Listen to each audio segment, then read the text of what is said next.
Praise the lord. మొదటి క్రైస్తవ హతసాక్షులు. క్రైస్తవ సంఘం ప్రారంభ దినాలలో రోమా ప్రభుత్వ పాలన కాలంలో హింసలు భరించి క్రీస్తు కొరకు మరణించిన వారిని మొదటి క్రైస్తవ హతసాక్షులుగా పేర్కొనవచ్చును. ప్రభువు తన శిష్యులను విడిచి పరలోకమునకు వెళ్ళినప్పుడు వారు ఒంటరిగా నిరుత్సాహంగానూ ఉండిరి.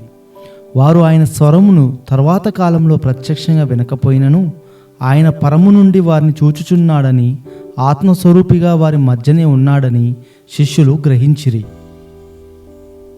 ప్రభువైన యేసు తన శిష్యులతో ఈ విధంగా చెప్పెను, ఈ బండ మీద నా సంఘమును కట్టుదును, పాతాళలోక ద్వారములు దాని ఎదుట నిలువనేరవు. ఈ మాటలలో 3 ప్రధాన అంశములు మనము గ్రహించవచ్చును. 1. క్రీస్తు ఈ లోకంలో ఒక సంఘమును కలిగి ఉండును. 2. ఆయన సంఘము శక్తివంతంగా అపవాదిచే ముట్టడింపబడును. 3.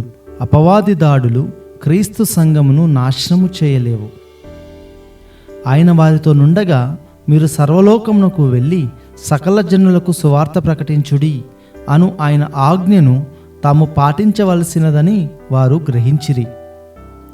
ఇట్లు శిష్యులు పరిశుద్ధాత్మ చేత అభిషేకము పొంది అపోస్తలుగా మార్చబడిన తర్వాత క్రీస్తు సువార్తను ప్రకటించుటకు వెళ్ళిన వారు ఎంతకాలము జీవించిరో, ఏ విధంగా మరణించిరో క్రొత్త నిబంధనలో రాయబడలేదు. అయితే సంఘ పెద్దయిన స్టెఫను, అపోస్తలుడైన యాకోబును గూర్చి మాత్రమే కొత్త నిబంధనలో ప్రస్తావించబడెను. స్టెఫను రాళ్లతో కొట్టబడి హతసాక్షి ఆయెను. యాకోబు హేరోదు ఖడ్గముచే చంపబడెను. అయితే మిగిలిన అపోస్తలులందరూ అలాగునని హతసాక్షులైరి అని చరిత్రకారుల రచన వలన మనకు తెలియచున్నది. అలాగు హతసాక్షులైన వారి జీవితములలో కొన్నిటిని మనం ఇప్పుడు తెలుసుకుందాము. పరలోకములోని తండ్రి రాజ్యమును, భూలోకంలో సంఘమును స్థాపించుటకు యేసుక్రీస్తు ప్రభువారు ఈ లోకమునకు వచ్చి మానవులమైన మన కొరకు తన ప్రాణమును శిలువలో అర్పించి మనలను రక్షించెను. ఆ విధంగా చూసుకుంటే యేసుక్రీస్తు ప్రభువారు హతసాక్షి వరుసలలో మొదటివాడు. తర్వాత సంఘం కొరకు శ్రమ నుండి చనిపోయిన వారిలో 2వ వాడు స్టెఫను. మొట్టమొదటి క్రైస్తవ హతసాక్షి స్టెఫను. స్టెఫను అను పేరుకు కిరీటము అని అర్థము.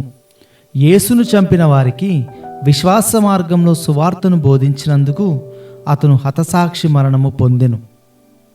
సంఘ ప్రారంభ దినములలో శిష్యుల సంఖ్య విస్తరించుచుండగా అనుదిన పరిచర్యలో తమలోని విధవరాళ్లను చిన్నచూపు చూచిరను ఫిర్యాదు వచ్చినప్పుడు 12 మంది అపోస్తలులు శిష్యుల సమూహముతో, మేము దేవుని వాక్యమును బోధించటం మాని ఆహారము పంచిపెట్టుట యుక్తము కాదు. కాబట్టి మీరు ఆత్మతోనూ జ్ఞానముతో నిండుకొని మంచి పేరు పొందిన 7 మనుషులను మీలో ఏర్పరచుకొనుడి అనిరి. అలాగు ఏర్పాటు చేయబడిన 7 స్టెఫను ఒకడు. అతడు ఆత్మతోనూ విశ్వాసముతోనూ జ్ఞానముతోనూ నిండుకొని కృపావరములు కలిగినవాడు.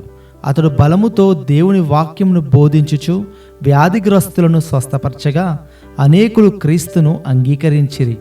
దీనికి యూదులు కోపించి స్టెఫను దేవునిని, మోషేను దూషించుచున్నాడని అతనిపై అబద్ధ సాక్ష్యము మోపి మహాసభ ఎదుటకు తీసుకుని వెళ్ళిరి. అచట కూడా యేసే మెస్సయ్య అని సాక్ష్యము ఇచ్చెను.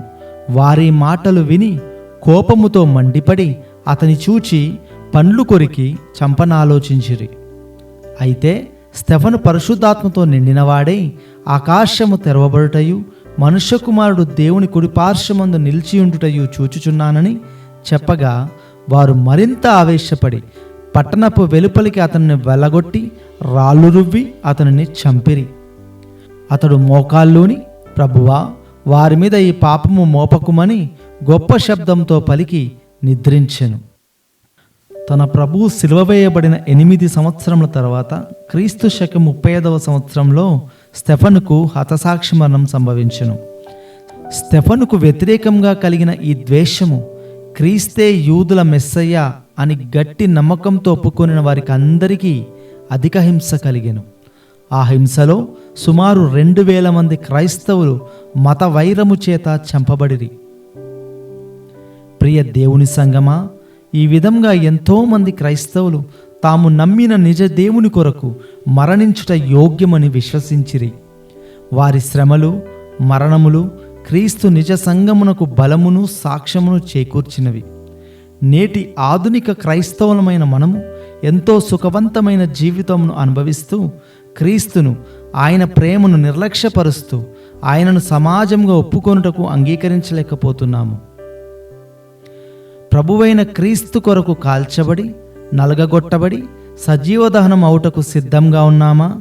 ఆయన నామం కొరకు మరణించిన వారి మాదిరిని ధైర్యంగా అనుసరించగలమా? శ్రమలు, హింసలు ఎదురైనప్పుడు ఆయన యందలి మనము విశ్వాసము నుండి తొలగిపోకుండా ఉండగలమా?